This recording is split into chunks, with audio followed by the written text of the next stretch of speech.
Welcome to Conversations with Toy, a blogcast tackling life one episode at a time. This is the time to air out life's craziest moments. This space is all about speaking about life's hang-ups and ways in which we can leave better than when we started. Topics are all about ways we can find space to be better in life, love, mental space, and health.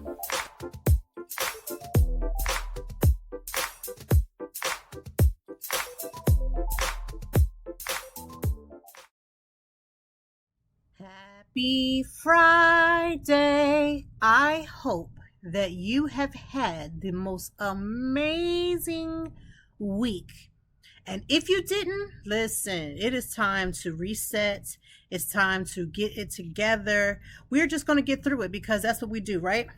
Your girl is back. I had to take a couple of weeks. I like to take a couple of weeks in between the season. This is season 10, episode 1 of season 10. And can you tell by the joy? I am utterly and literally excited. I've, been away. And listen, y'all, I swear, every time I take a break from the podcast, to rest, to reset, to get my, schedule going and doing all the things. Why is it that everything always happens when I take a break? You got Cat Williams reading people to filth. Politics is going crazy. There's so much going on in the world. So much. But what have I been up to while I haven't been doing the podcast? If this is your first time listening, let me make sure you feel nice and warm and welcomed into the community that is the Conversations with Toy. We talk about all things social media. We talk about mental health, self-care, and awareness. Listen, some of these conversations are going to be fun and uplifting. And sometimes these conversations, we got to shed a little tears every now and then. We have to have a conversation that is about serious topics. And what is the purpose? What is the actual purpose of this podcast? First and foremost, my name is Toy, obviously, of Conversations with Toy. I am a creative content creator, and I also talk very much openly about mental health. Usually about my mental health, things that I've been seeing in the mental health atmosphere, specifically with things that might help, or conversations around mental health, right? And so I continuously do those things, even when I'm not actively using my voice. So this is why I call it a blogcast, because I am giving you curated blogs about 4 to 5 times a week. Now, if you go into my socials, which is at Toy Time Blog, you'll see a lot of beautiful videos, a lot of beautiful photos, all kinds of things. But please understand, me and writing, we stay going together. We ain't never breaking up. So there's always going to be a point in time where I'm going to be writing, because writing is what I absolutely love. It fuels me. It gives me all of the feels. But as a content creator, I'm also having to then go back and forth between writing, video, and I kind of fuse them together. So on this particular episode, I brought a few of my content creator friends as we just have a couple of conversations about things that we have been seeing that has been happening in the content creator world. If you're thinking to yourself, I don't know why so-and-so is a content creator because I could have did a better job than that. Maybe you can. But it takes more than just simply going to an event and or posting, right? Because you don't have to go to events to post. It takes more than that. The consistency that it takes to get noticed and to keep that momentum going isn't for the faint. I know people who have such a passion. They're like, yeah, I'm going to do this. This is my year. And about 1 week, 2 weeks in, that burnout, they're not used to it. They're not used to setting that schedule. They're not used to posting on consistently. It is a lot.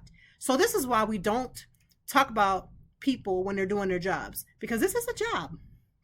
Believe it or not, it is a job. And because it's a job, and if you have to really love it, you really have to have a passion for it, it could take you wherever you want to go. But there's work to be done behind the scenes, and we're going to have that conversation.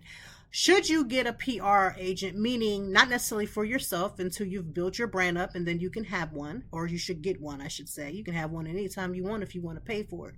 But working with a PR, what are the pros and cons, right? What are the things that I wish I could have told my younger self before I really stepped into the content creator? My younger self, meaning before I got started, right? Just to be clear, this my blog was created from my mental health, meaning I use my voice to speak about the things that I was going through, and that's how we got started. And with that being said, it's easy for me to go easier. I won't say easy, but easier for me to go from writing to speaking. It's just another avenue. Okay. But before we get into all these pitfalls about working with PRs, going to events, should you not go or go, how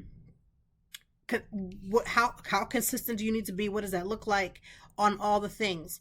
I want to take a step back, and I want to dedicate this particular episode to a friend of mine named Charisse McGill. Charisse unfortunately passed away a little over a week ago, and the devastation that it has brought to first of all, her entire family. She leaves behind her daughter, her parents, all these beautiful people that was able to feel the love that Charisse gave. And then when you step outside her family, she has her business family and businesses, because Charisse was a force to be reckoned with. The way that she moved, the way that she did things, I mean, you felt her energy every single time. I met Charisse years ago, and the first time I met her, I knew she was a go-getter straight from the gate.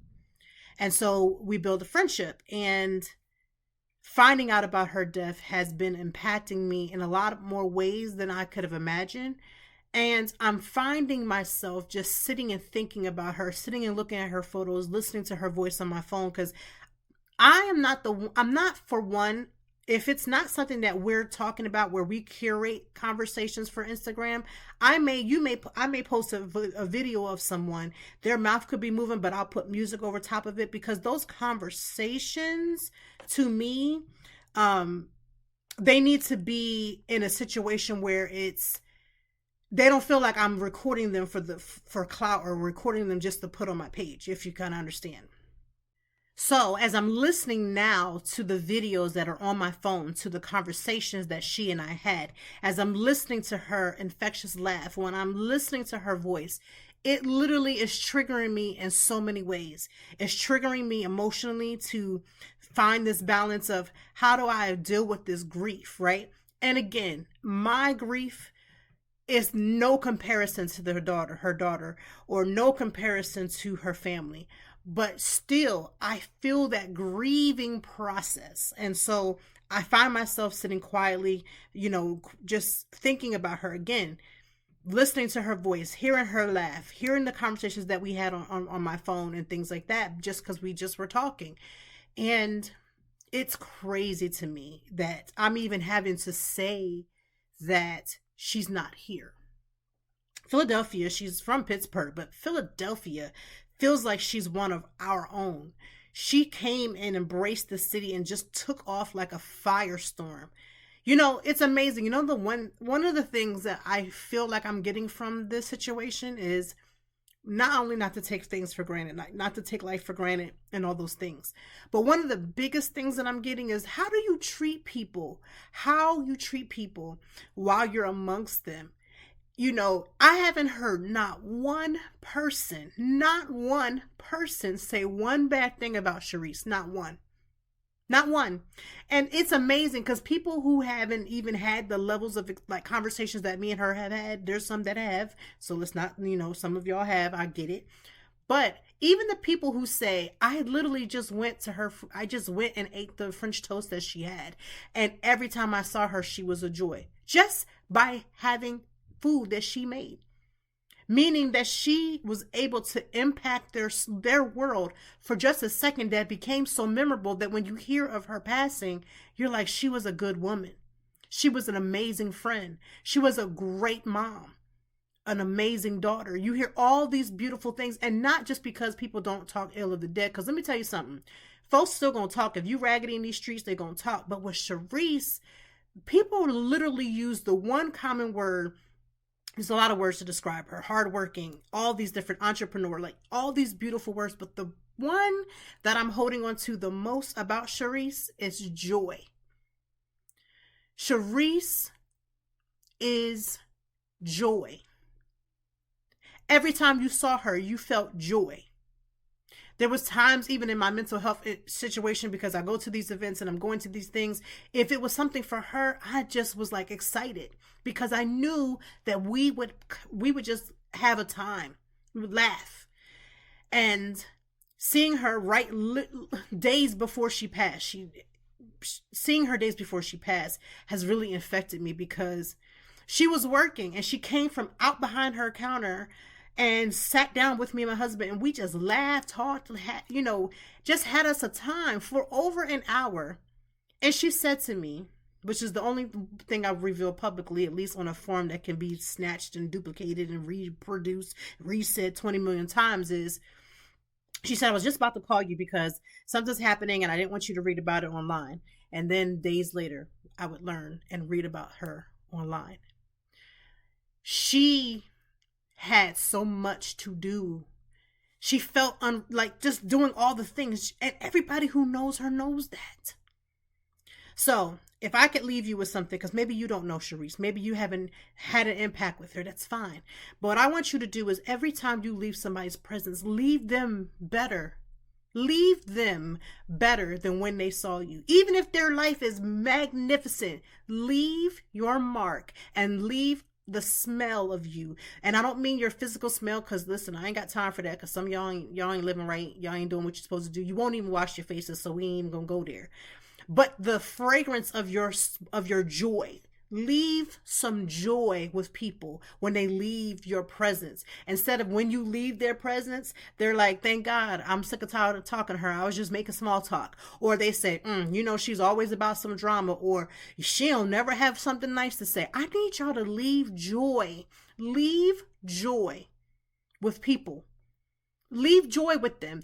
I don't want anybody to, listen, everybody ain't gonna like me. I ain't everybody's cup of tea. But I don't want the consensus to be, girl, we can't be fooling with her. Like, I don't want that. Leave some joy.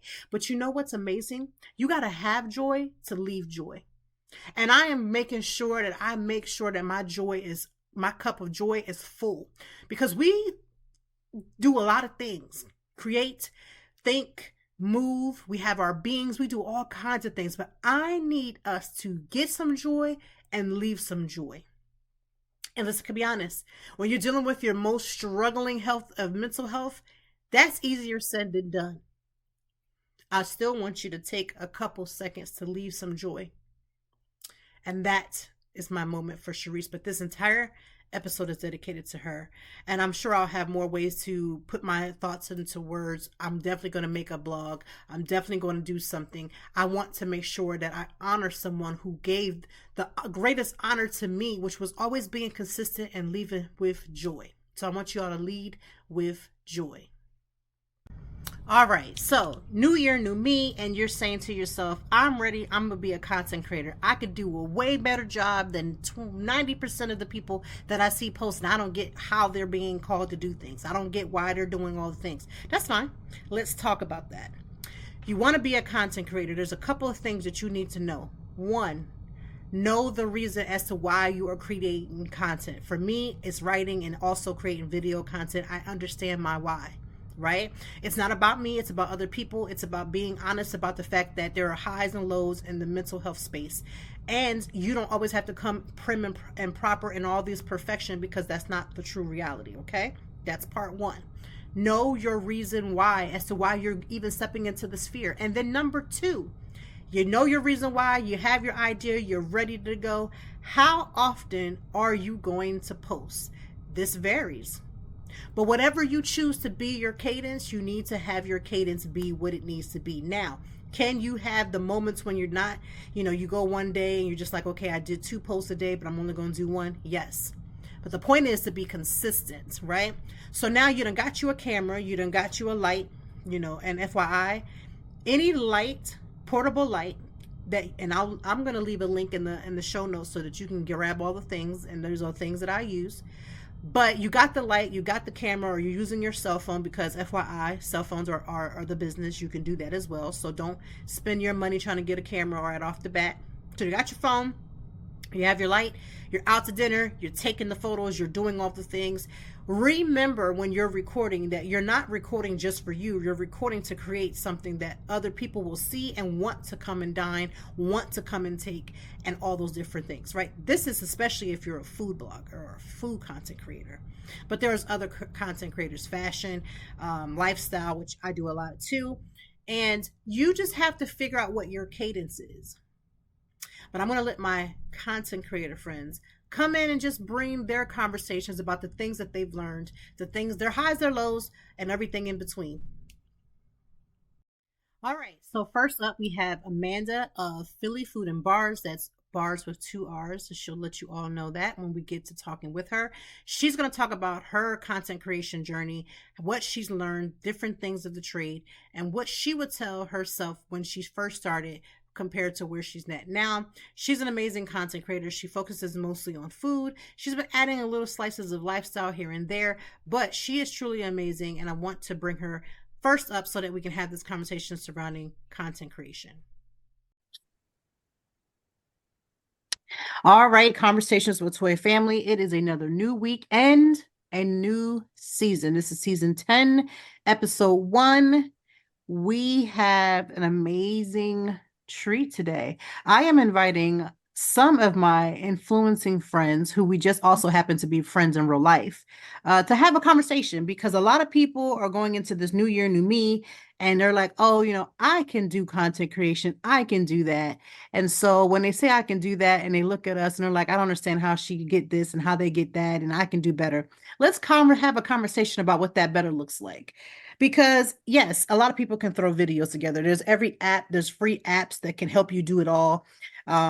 Yes, but there's a little bit of a secret sauce that happens behind the scenes when you are a content creator. And I have Amanda here, and she is going to talk about what she does. We're going to have a conversation about some of the good, the bad, and the ugly that happens in content creation and being an influencer. Amanda, thank you for being on our podcast. Hey, thanks for having me. All right. So let the people, since I already know what you do, tell the people what you do as far as content creation. Okay. My name is Amanda. I run the Instagram and TikTok called Philly Food and Bars. That's with 2 R's because that's my last name. I'm slow. I didn't even put 2 and 2 together. But okay, go ahead. Girl, we've been friends like that. I know. Okay. I know. All right. Don't judge me. Go ahead. I started Philly Food and Bars in March of 21. And then slowly, built up content. I first was just like taking pictures of food that I was buying when I went out with friends or whatever. And then I kind of told myself, okay, like let's try to post every day. And then got my first like invite to a content event in March of 22. I remember getting the DM and like almost falling out of my chair, like of happiness. And it's really just kind of snowballed from there. I mean, it's been almost, March will be 3 years, which is pretty crazy. That is wild. I focus mostly on food, but I'm like starting to do, like I've done like a hotel experience. I've done like different things to do in Philly, like mini golf experiences that pop up, like different things. And mostly the Philly and surrounding suburb areas. Like I will go to Jersey or Delaware. And I've highlighted some of the travels that I've had in the last couple of years too. So amazing. Now, how often, because you said, you were posting every day, how often do you post now? Is it every day? Is it multiple times a day? I mean, I know the answer, but the people listening may not know the answer. I post twice a day at minimum. So sometimes I was going to say, sometimes if there's a lot, it might be a 3-day post. And the reason why I wanted you to say that is because for the people who are listening again, who want to step into this career, because you can make a career out of it. It takes a little time to build, which is everybody's issue. They just kind of want to just like throw themselves out at the beginning and they want to hit the ground running, but it does take a little while to build. And to hear somebody say, I post twice a day at minimum, and then sometimes it can be 3, because I know for me, like you said, if you have so much going on, you might have to do 3 posts. I'll just say from my own experience, a lot of people will say to me, how come I turn around posts so quickly? I have so much that I have to do. I can't sit on my content because then I'll just get completely pushed back. Like I cannot operate from that pushback because nothing is going to get posted at this point if I don't. Oh yeah, absolutely. You can get the backlog builds. Yeah. And it's like if you get sick or anything happens, it can throw your schedule off. Even a one day of something not being posted on a certain schedule will throw the whole day and sometimes even the month off too. Now, Amanda, Yeah, I talk to mean, you me. gotta really keep up. Yes. Talk to me about sponsored content versus just, let's say, an invitation that's sponsored.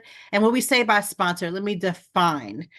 Some sponsored posts are things what we call in kind, which means that we're receiving something in return, but it's not necessarily monetary. And then there are some sponsored posts that are monetarily paid. What's been your experience between the two, and which one do you obviously prefer? I mean, so as far as sponsored posts where I was either invited in by the restaurant or facility itself in exchange for the post, or was invited by a PR firm or whoever runs social media, um, definitely, to be honest, sometimes it's kind of hit or miss, depending. Um, but I always want to try to post and talk about whatever positive I can take away. Um, and most of the time there's plenty of positives to talk about.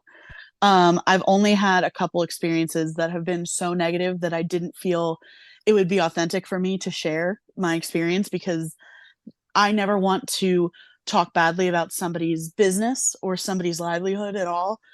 And again, like, I can only highlight like my personal experiences. I've had plenty of people be like, I went there and it was really bad. But when I went, of course I understand the privilege of me going and me being invited. That obviously does skew things, of course. But for the most part, I've had a lot of positive experiences. And I've met fabulous friends like yourself through going to these invites and taking part in these kind of tit for tat experiences. As for ones where I get paid outright, definitely only really started for me personally sometime in the summer. I kind of told myself just personally, like, I wasn't going to charge anyone before 10,000 followers. Just a personal goal, I guess. I mean, I guess I could have, but to be honest, before 10,000, a lot of people didn't offer. And that was fine because I was still kind of building my own brand and establishing myself and my reputation. Now that I have, I don't feel as bad asking, nor do I feel bad receiving. I will say I treat most of the posts exactly the same. I'm still gonna, put the same amount of effort and quality into my content, no matter what it is for. But I will say with like the ones where I was paid monetarily, I will, uh, you know, um, request like, hey friends, like, can you just like look at this one? Can you like it? Can you comment? And like, obviously our group is pretty good at like keeping engagement pretty high. When I say group for the listeners, I mean like Toy and I's group friends we have through influencing. We all like each other's posts and engage, just because that's what you have to do as a fellow content creator. You want to support and be supported by your friends and your community. um but yeah, especially for monetary posts, like we will make sure like, hey guys, this was a paid sponsored post, can you please extra engage with this? And we always make sure to do that. So I definitely push those ones a little more in my personal sphere. So I like the fact that you said, and it's something that I need people to listen to and hear, is that when you have, regardless of the post being, a sponsored post where it's monetary or money involved or it's in kind. I love the fact that you say that for the most part, you try to bring the same level of, what's the word that I'm looking for? You want to bring the same level of commitment to the post because you never know who's watching. You never know who sees your post. You never know who's going to gravitate towards it. I've had companies that have reached out to me based upon another post that I've done for somebody else, or my, if I'm at an event, how I carry myself, and somebody might see that. And I feel like sometimes people who are coming into it don't realize that everything that you do from the time you're on scene until the time that you leave, especially especially if you're invited, it does matter. I know we had a situation where I think it was, well, I won't say they're a PR, but I guess technically they are now. But at the time, they were saying conversations that unfortunately did not align with most of the people that were there. And what people didn't realize from that situation, which is why I try to talk to people when we all get together, or when, just in general, when I talk to people who are not an influencer, whatever you say, people are listening. And I feel like a lot of people don't realize that when they get to these invitations, that your conduct while there truly does matter. There's been plenty of times when you have things that happen and you don't really like the situation, like you said about not posting something that you felt ingenuine. How do you deal with that? Do you feel like, how do you deal with that? Like, what's the conversation like? How do you get around that when you know that you went to something and maybe it wasn't up to par, situation on the back end has gone completely left? How do you handle that? I definitely want to answer your question, but I just want to say, if you treat every post as if everything is a 10 out of 10, and you always are putting your best foot forward, like you said, you have no idea who's watching, and you want everybody to, like, I don't want you to look at my page and know this was paid for because it's so much better. Like, I want you to always expect the best quality content from me, because that's why I want you to follow me. I want you to trust my recommendations, whether it was paid or not. As to answer your question, so again, it was only like really 2 instances that come to mind, and I'll use the one as an example. I was invited to a place. I talked to whoever ran the social media at the time. They assured me that my reservation was there. I got there. Nobody had any idea who I was. Not even the manager came out when I asked. I didn't feel that the level of service I was receiving was okay, even if I was a paying customer. And I just, I, left my tip, did my thing. And, when I got home, I wrote a very nice but stern email and was just like, hey, this was my experience at your establishment. Like, they didn't have my reservation. The waitress basically ignored us. The manager did not come out when I requested. And I really wasn't a fan of the food. You were out of like all the drinks I wanted. Like, I was just like, I cannot post this as a recommendation because I didn't have a good experience. I didn't say your place was trashed. I didn't say everything was terrible. Like, I was very specific about what in my experience I didn't enjoy. And like, I was like, for this reason, I genuinely can't post about this because it would not be authentic to me. The friend who went with me would know that it was a lie, because I would know that it was a lie, because we both sat there and we were like, this is just not it. And the business got back to me within a month and they were like, we absolutely understand. The person who you spoke to doesn't even work here anymore, so we're real sorry about that. And if you ever want to work together, just reach out. But like, they didn't ask me to come back, which I really appreciated because I didn't want to. Yes, I appreciate the fact that they didn't, because I feel like coming back after that, I feel like they would have just went out of their way to try to do better when they could have had the first impression of doing better. Like, your first impression is going to be the one you'll always remember. And I've had situations where people, even if I've recommended somebody to go to something and then they go and they're like, I didn't get like the same level. And it is disturbing to me how companies don't understand that you may not be able to get like all the things that we get as far as the things that they send to our tables, but the customer service, I've always been big on that even before, like way Mhm. before I even got into this business, like customer service matters. It Um, makes or breaks, honestly. yes, it really does. Like I'll go to a place that's food is like mid, but the customer service blew me out the water that it's like I'll Uh, come back just because of the welcoming atmosphere. Yep, 100%. Now let's switch over to PRs. I love this part of this conversation, and I'm going to be talking to all of the our friends that are coming on to talk about this episode because a lot of people don't understand that there are times when, like you said, we get invitations that somebody has slid into our DMs and has invited us. Oftentimes, there's a PR. Some companies, restaurants have their own level of PRs. So, what has been your experience genuinely when working with a PR, good, bad, or indifferent? What are some of the things that you liked? What are some of the things you didn't like? And what are some things you know for sure needs improvement? I will say, like, I feel like most of the time I've been at the events and there's been some representative and they've been like friendly and like said at least hello, thanks for coming. And I feel like, that's kind of the bare minimum, but I do appreciate it. Um the the good. I mean, a lot of the times, like sometimes the events can be crazy, and I don't personally think that that makes it bad. I think it kind of, every client, every restaurant is going to be different. Um and I think, like, for the most part, I think we're lucky to go to a lot of good events. There's definitely been some where we walked out of there hungry or walked out of there like, what just happened? Did anything happen?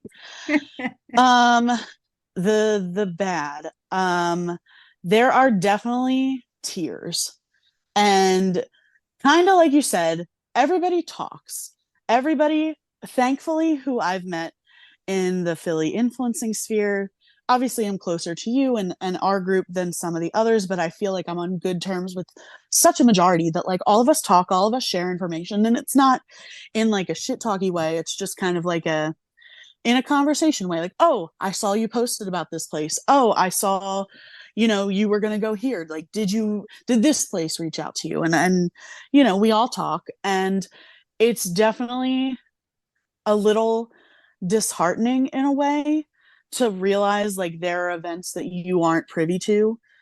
And like, I get it to a degree. Like, there's obviously the A, B, C tier, but it kind of feels like getting picked last in dodgeball in a way, when, like, that your content is quality, when that you could also promote this event or this restaurant, when you see people who maybe don't have the follower count you do, or that you see at less events than you, or like, it's just disheartening, and sometimes it doesn't make sense to you. And I don't I want to choose to believe that it's not done um for any type of reason, just maybe like sometimes oversights, or maybe it is like, hey, the client specifically wants somebody with this follower count or with this engagement reach, and that's fine, and I understand, but like, it is kind of hard to not feel like, hurt doesn't feel like the right word, but like, kind of salty, Disappointed, I maybe guess would be. disappointed. Yeah. So I do know that um there are times when clients want certain engagement rates, and there are times when clients want certain reaches and things of that sort. But there is a sense and level of there are just some that play favoritism, period. Um, and I think the problem with me personally, this is just my personal take.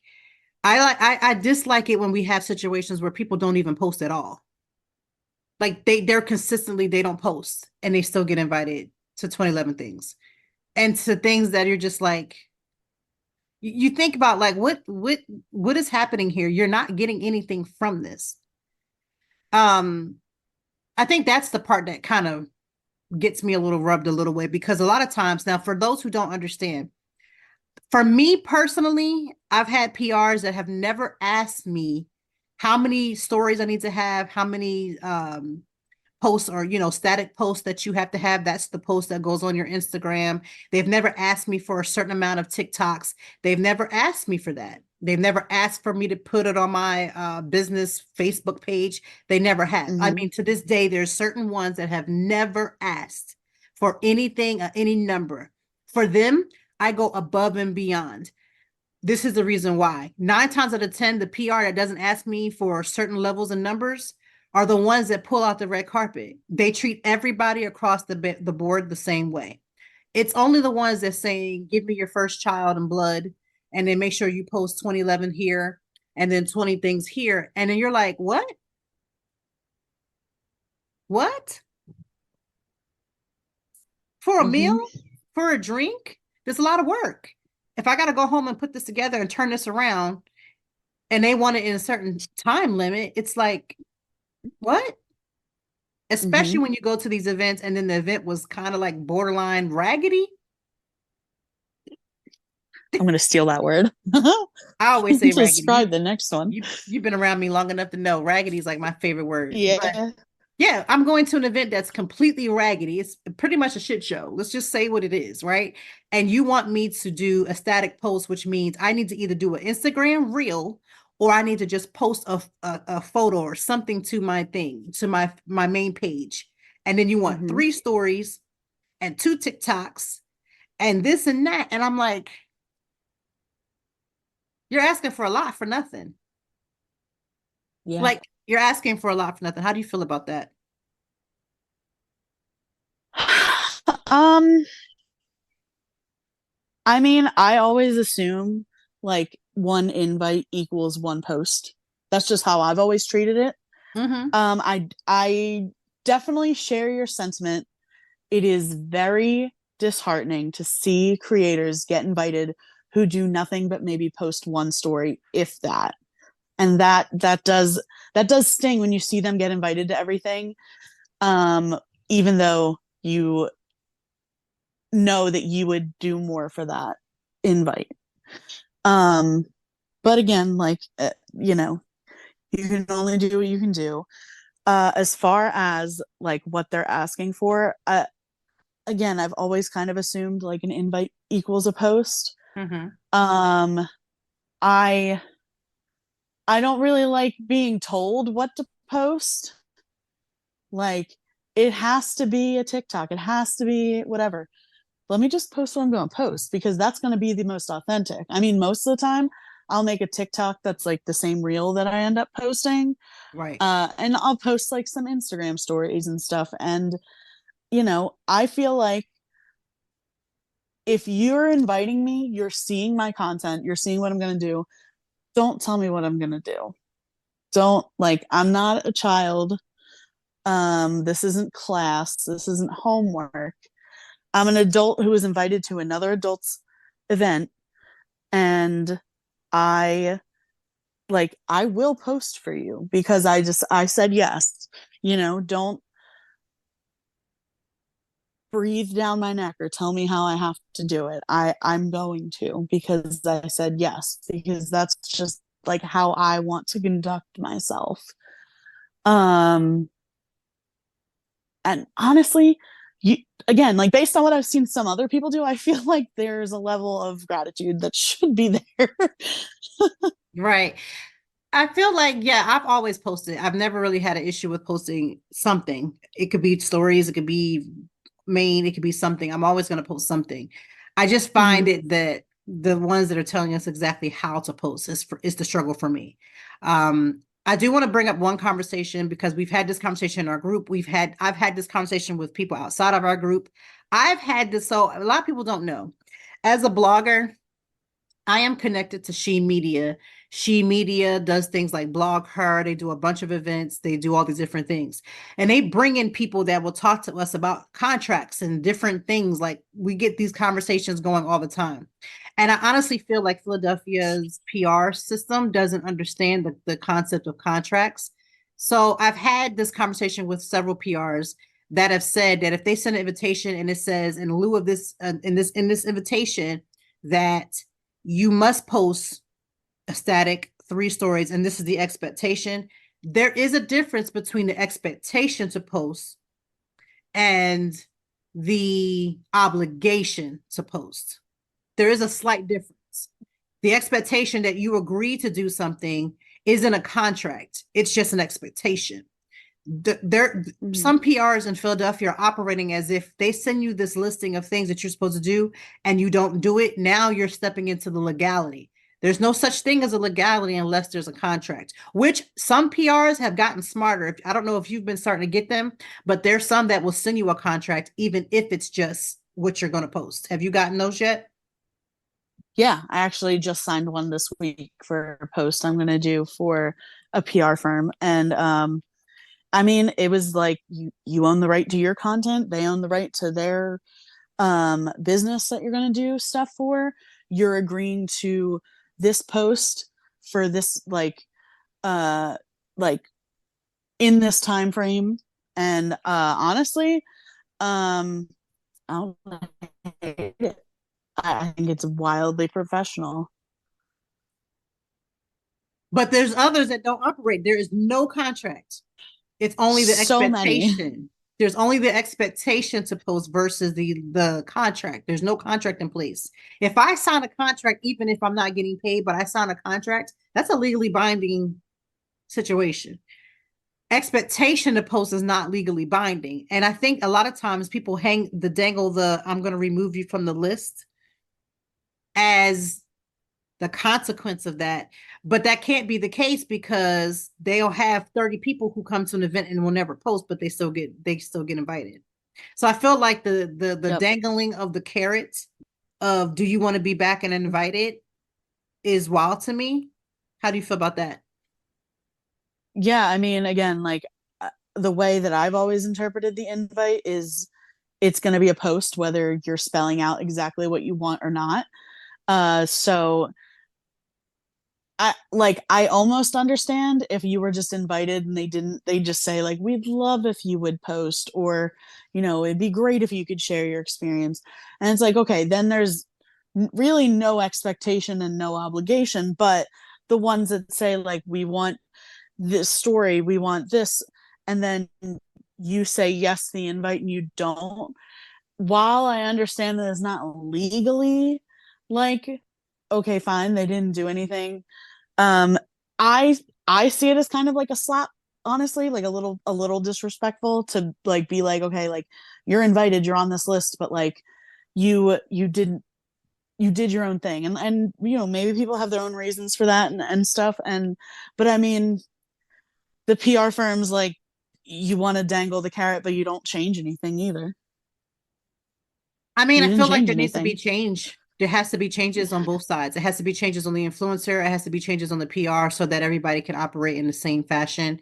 Um, because it's just it's a crazy world. Like a lot of people think that this influencer world is just like so straightforward, but there's a lot of movement that happens along the way. And a lot of people just don't understand the work that takes to get online.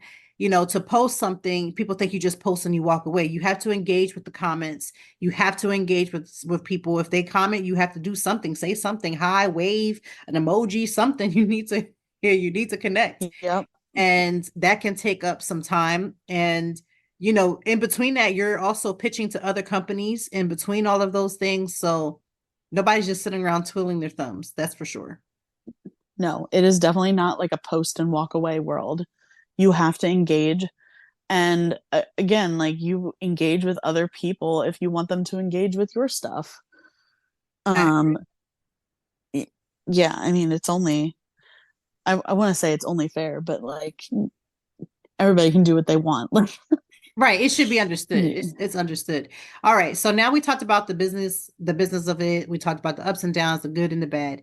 What do you do to balance out your content creation world versus your real life world in the form of self-care? How do you balance that? Because again, we are either on our phones 24/7, on our laptops, some type of electronic. Nine times out of 10, I'm going between my laptop and my phone constantly. It's so bad I had to ask my husband for a new case for my laptop for Christmas because this one has taken a beat, and I've only had this one for 2 years.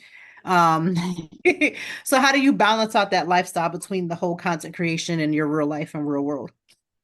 So, um, I'm a naturally very extroverted person. So like I know that some creators like need that decompression time. And honestly, like I truly enjoy going to events and like getting to see friends and like that gives me energy. Like I work a full-time job and like I feel like at the end of the day I'm like kind of down here, like just man. And then I go to the events, I'm like, whew, all right, like, all right, this is great. As far as like balancing my personal life, I'm very fortunate that a lot of my friends and my family can like do a lot of these events with me or like come to a dinner or brunch with me. So I get that time. I try really hard when I'm at events and when I'm with friends, like at someone's house or like out at a restaurant, to not be on my phone, specifically Instagram, because I will get really, really sucked in and I Mhm. hate to like not respond to somebody's comment. I honestly have Instagram notifications turned off on my phone. And I've had that for years before I even started my account because I don't like seeing notifications. I don't like seeing them. And when I see them, I need to check them, and I don't want to check them. So not having Instagram notifications is a big one. That really helps keep everything kind of separate until I know, like, okay, I can sit here and engage. I can sit on my phone for a half hour and not feel like I'm wasting time with friends or family or anything. So not having Instagram notifications is great for my self-care.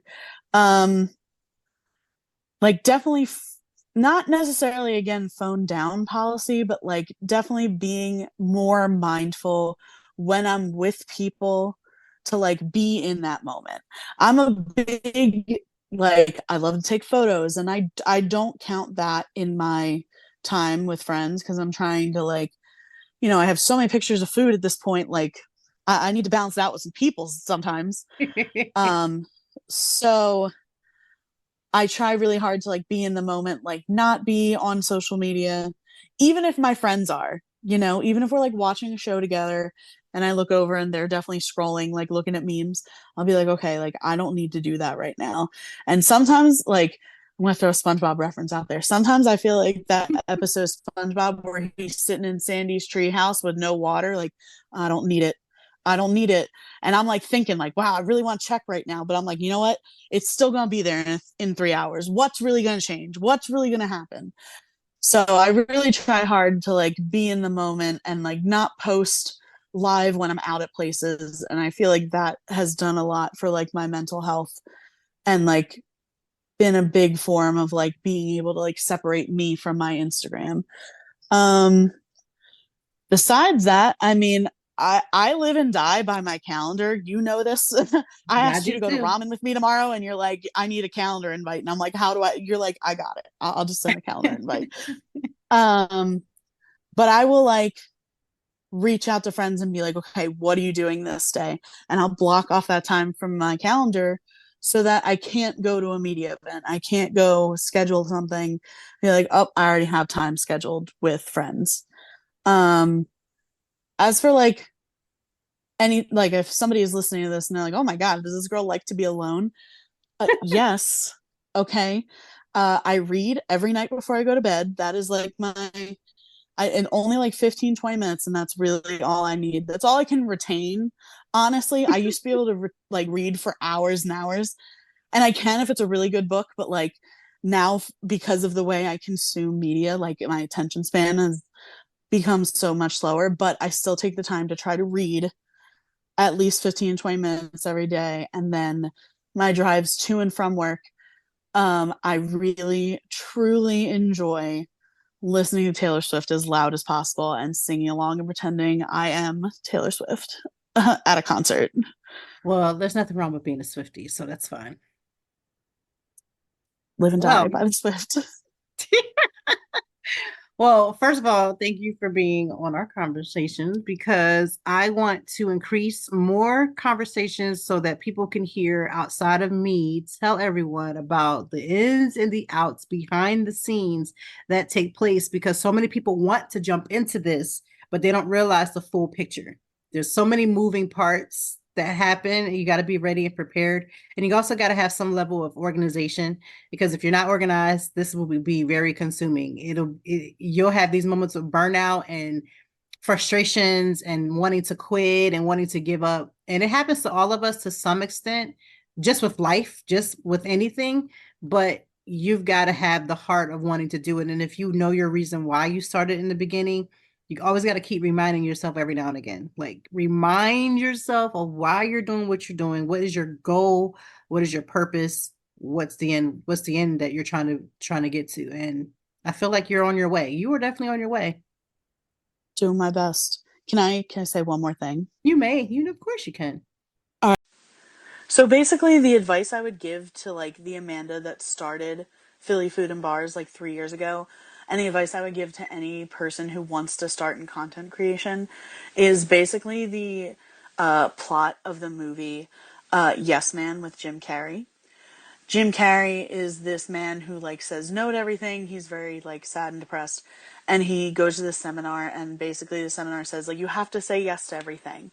And as he says yes to everything, like his life kind of turns around, and he eventually is confronted with a decision that he doesn't want to say yes to, but he does, even though he doesn't think that he should.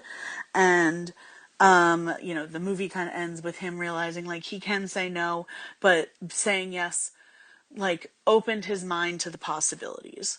So my best advice is to say yes to everything, because that will teach you what to say no to.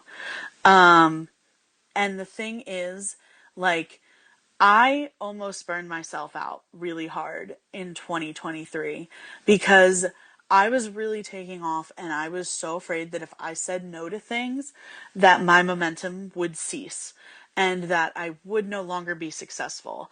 And the thing about content creation is that you tend to feel like if you slow down or take any kind of pause, like we were talking about earlier with the content build-ups and stuff, like you can feel so overwhelmed to get back to it.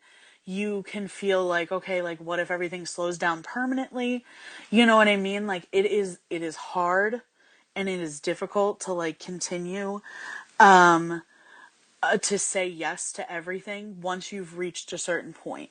So again, like I feel like you need to say yes to everything, because that will teach you what to say no to. You need to know what kind of what kind of events you enjoy, what kind of things you don't enjoy, what you do want to feature on your page or your blog, or what brings you joy, what you want to highlight, what you don't necessarily want to highlight. And by saying yes to so many things while you're building and establishing yourself and your brand is so important, because it teaches you in the long run what is going to bring you happiness and what's going to make this sustainable for you. So, again, like say yes, because it will teach you to say no. Like going into even like November, December this year, like I was learning what I can say no to, and realizing that saying no doesn't close off any new opportunities, but like you know and can feel in yourself like what you genuinely want to do, what's going to bring you happiness, what you want to feature, and those opportunities were going to find you. So like continue to say yes and feel confident when you say no. That is the most important thing. Yeah, that's my advice. All right, now, what did you think? It is my hope that you heard something. Again, everybody's experience with content creation and everybody's experience with like PR companies and things, it's different. Everybody's experience is different. When I came into doing what I did, I just kept my blog, and this is why I keep the blog as consistent, because these social media apps will fade. These social media apps change every 2.3 seconds. These social media apps act a fool. Sometimes they don't even come on. Sometimes you go in there and they done crashed. So this is why I always say you got to have a website. Get you a website so you can have and control the content that you're placing on said website, right? And in addition to that, know that you got to learn to know what you're willing to have happen in your world. For instance, there are some PRs that don't consider the amount of money that goes into content creation. Like, for instance, if you go to a restaurant opening and they invite you and you're there, that's still gas to get there, or an Uber, because God forbid you're drinking, so you don't want to have, drink and drive. So you got Ubers, you got gas, you have getting dressed, you might have to get another outfit, however the case may be. And I know this sounds superficial, like it's like, well, you're getting free food, you're getting free drinks, so what's the big deal? A lot of it goes into in between that, and that's just 5 seconds of a smidgen of just a situation, right? Content creation can take you in all many different places, and in the same breath, you have to be willing to decide what you want to do. What do you want to do? What do you want to get out of it? And desire to know that sometimes you're building a brand, it may not take off right off away. I know everybody wants to go viral, right? Going viral is where it's at. But what you're going to do once you have the attention of these people, because I know people for a fact right now who stress out by going viral, that they stress every video that they post. And me, I just be like, I'm going to do the best that I can. I'm going to bring my energy and my light to this, and I'm going to post it. I'm not stressing over how many, like, let me get the hits, because it's weird. It's weird. But people are worried about more going viral. And then it's like, once you get their attention, what do you plan to do with it?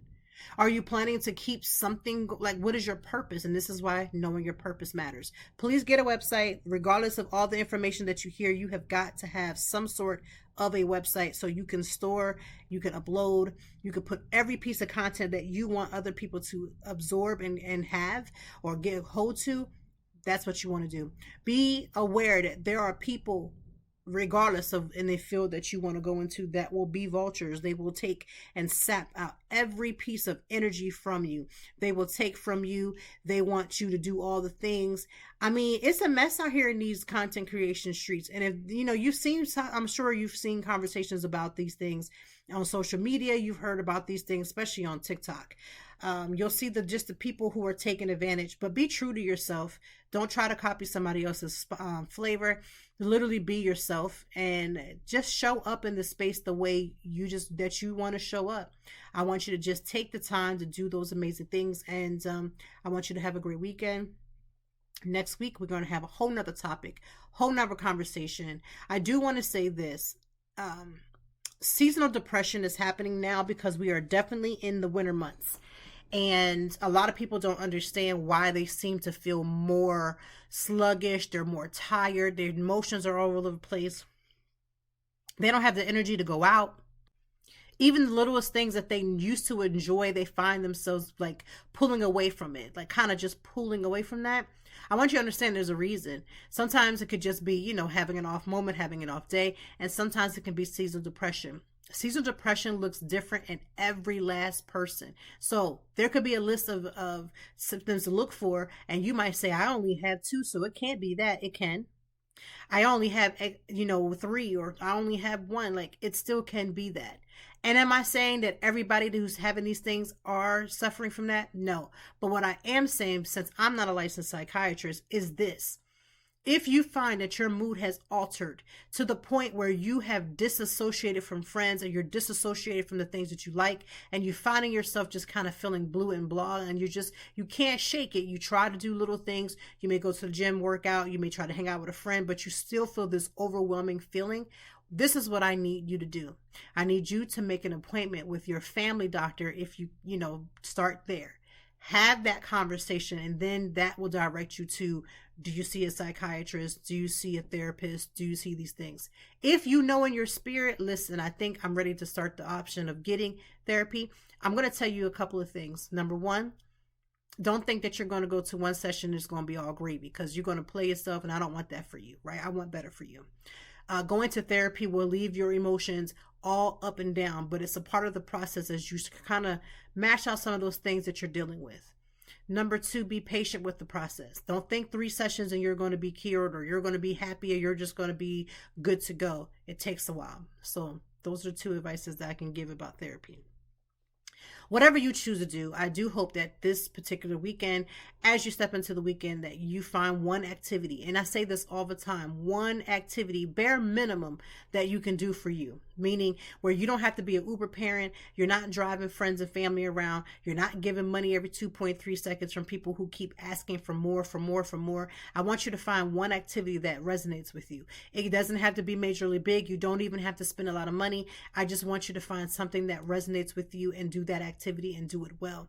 I think sometimes we go through the weekends and we're just trying to catch up with chores. We're trying to clean the house. We're trying to do the laundry. We're trying to go to the grocery store, hit the Target, which, Target is Bay, and do my Target runs and all these different things. You're doing all these things, but you haven't done enough for yourself. You haven't gotten enough rest because you're doing so many different things. You're being pulled so many different ways. I want you to take the time out to refresh yourself. I want you to find activity that you love. And if you can do it every day of the weekend, great. But if you can do it just at least one activity throughout the week, one activity in the weekend, go ahead and do it. I want you to do it. I want better for you. I want better for us. Thank you for listening to this episode. If something resonated with you, and I hope that it did, I want you to share this episode with someone else. Share it with somebody that you love. Maybe they're going through a tough time and they just needed to hear these little messages, these little nuggets, these wisdom nuggets, as I used to call them. Maybe they need that. Maybe there's somebody that has aspirations to really do some big things, but again, they're afraid to try because they feel like once they try, people are going to judge them. You got to have some thick skin coming into any field. You got to have some thick skin. Doesn't mean that you can't show emotion. Doesn't mean that you're not going to get hurt, because you are. But you got to have the thick skin so that when you go to post and do certain things, you're going to get caught up in making sure it looks a certain way and be a certain way. I want you to get caught up in knowing that this is your purpose, and your purpose keeps pulling on you because it's where you're supposed to do, but you're scared. Listen, I've done things with fear literally feels like it's draining me, but I feel like this, eventually that fear, that anxiety will drop off. And I am the type of person that gets real clammy. Even though I go to all these events, I still get I have social anxiety. And so I'll go to different places and I don't know someone, or I'm in a new space, or I'm doing something that's just outside of my realm, and I feel nervous. I feel scared. I feel apprehensive. I don't feel as confident. I don't feel strong. I have all these different feelings, but I continue to push through because I don't want to see and look back on my life and say, I wish I could have done, or I wish I would have done when I was in my X amount of years. I want us to go for it. Go for the dream. Make it happen. Do what needs to be done. I love each and every last one of you. Again, do one activity that makes you feel great. Make sure you share this episode with somebody else. It doesn't cost a dime to send that link. Number 2, reshare this with someone else on your platforms. Reshare. And wherever you are listening to this podcast, can you hit me with a little bit of a review? Because listen, I'm bringing the energy this season. I'm bringing you the energy. Let me know what you may want to listen to, what you want to talk about, what you want me to talk about. Let me know. I'm here for you. This is for you, for us. All right. Have a great weekend. And thank you for listening to Conversations with Toy. Thank you as always for joining me, and I know that even in the deepest or joyful conversations that there's something we can learn and apply. Until next time, I hope that you are doing better. If not, we will be back to talk some more and handle it. Peace to you and yours. Stay grounded.